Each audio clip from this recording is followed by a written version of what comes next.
Used to be familiar with it. I was stuck and yes, you have the super unknown aspect of the Japanese pop culture. So, Mike Bell-san, はい、お願いします。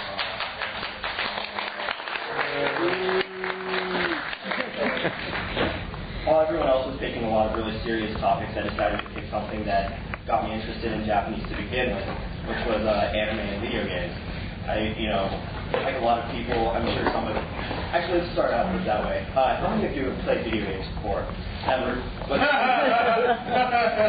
And how many of you have watched anime before? Okay, so a lot of you know.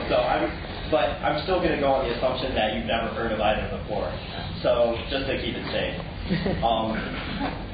just a quick overview of what I'm going to talk about. The history of anime is really in depth, so I'm really more of skimming over that.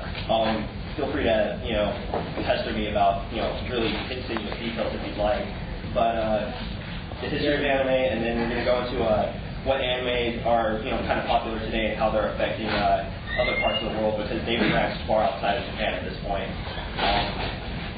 There's a history of Japanese gaming. It's more of gaming from the 80s up until present day, because that's when it really started in Japan with the Nintendo Entertainment System and the Famicom. And of course, Japanese gaming today, what's popular now, what's going on, what are the economic factors, things like that, what are popular in Japan versus here. And some different subcultures, because you could say you're a gamer, but you can also play one specific type of game or watch one specific type of anime. So it gets really specific in some aspects. So let's go and start. History of anime. Fortunately, there's really not a lot of really early artifacts that can be found, because there was an earthquake in Niigata in the 30s that destroyed some of the earliest animation studios. But the earliest animation I believe was 50 frames of a sailor boy writing on a chalkboard, moving pictures in Japanese, and then turning to the viewer and bowing. That's the earliest surviving animation clip, and it was discovered just 2 years ago. Like I said, there's really a big lack of historical documentation regarding anything before 1930 or 40, but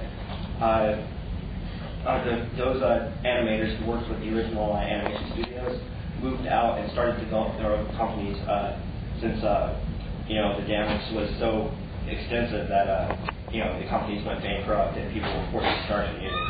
So it really didn't really start seriously until about the second generation, which got hindered by World War II and new censorship laws that came into place. The government kind of saw, we have this new media format, but we need to protect our children. So we need to set some regulations on what we want to show. In addition to that, kind of on the flip side, the Japanese government saw, hey, animation, this is a good way to, kind of get a spirit of nationalism and, really pump our people up about winning this war and, doing all this stuff. So they got a lot of funding into animation, and they also saw it as an educational outlet. So that kind of really started barrel rolling the idea forward for animation started getting a lot of significant coverage. During the 60s was the advent of Studio Toei versus Studio Mushi. Toei was a studio founded on the precept that any animators that work there are encouraged to bring their own ideas to the table. They wanted to be experimental. They wanted to be very progressive, and this helped to develop really experimental type of things, and it became really popular. And Mushi was opened by Osamu Tezuka, also known as the God of Manga. He was responsible for pushing out one of the first widely popular broadcast anime, which was Astro Boy in the U.S., known as Mighty Atom in Japan. And during the 70s and 80s, you started to see an advent of a lot of robot-type animes and space operas, such as Space Battleship Yamato, which was released in the United States as Star Blazers, if anyone remembers that. Gatchaman was released in the United States as Battle of the Planets. It was recently re-released by another really small company. Mobile Suit Gundam got its start out in the 70s, and the first advent of adult-themed anime, like anime targeted towards actual adults, such as Lupin the Third, came around during this era. During the 80s, the progressive, robot theme started continuing with Robotech in the United States, which was developed off of 3 different animes in Japan, one of which was Macross. I forget the names of the other 2, though. Robot Carnival was kind of an experimental dip into robot and fantasy type things. Char's Counterattack was a very high-budgeted motion picture anime that it was the first time that anyone seen that kind of money dumped into an anime production.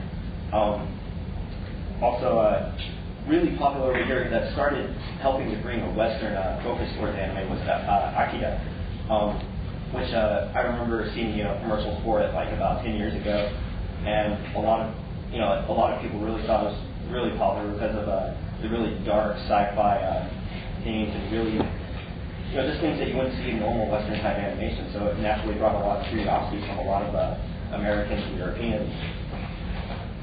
And during the 90s, you saw probably the biggest explosion of anime in Western culture.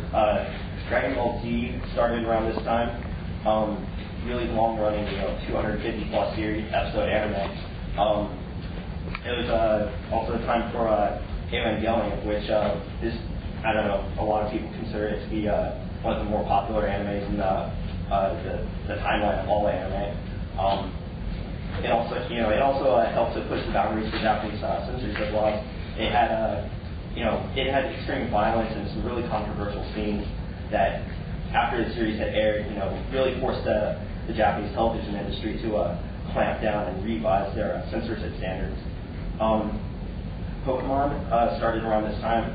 It's really more of a tie between video games and anime, but it became a big deal in the United States and Japan due to a particular episode where a bunch of children had seizures due to a lot of flashing, really high-speed animation techniques. And that kind of garnered anime some negative press in the West. People like, oh, these Japanese children are getting seizures. What are we going to do? We shouldn't let our kids watch this. So, it was kind of negative press, but in the end, I think the attention was well garnered because people started to develop a little more respect towards it when they actually started to study the subject more. During the 2000s, you actually see a whole slew of different animes. I'm not going to list all of them off. A lot of them were really popular, and this was also important because the 2000 Cannes Festival, Spirited Away, done by Hayao Miyazaki, was released in the United States theaters, and it also won, like I said, it won an award at the 2000 Cannes Film Festival. Ghost in the Shell Innocence, the second Ghost in the Shell production, also won the award in 2004 at the Cannes Film Festival. And I watched both of those in theaters, so it's kind of neat to be able to watch these kind of things in American theaters. Anime today. The thing with today is that, like any other television or movie, format, you have a whole bunch of different genres. In Japan, though, they're categorized normally by the audience that watches them, not so much for their content. Shonen anime, for instance, shonen is a term for boy in Japanese, and it refers to anime that are really action-oriented, and things like Dragon Ball Z, Rurouni Kenshin, anything with a lot of action and fighting can be considered shonen. On the converse side, girls anime, shoujo, refers to things like Sailor Moon, Cardcaptor Sakura, anything that kind of has an emphasis on, things that, I guess normal Japanese girls deal with, boys, social situations, things like that. You kind of branch off into things like mecha, which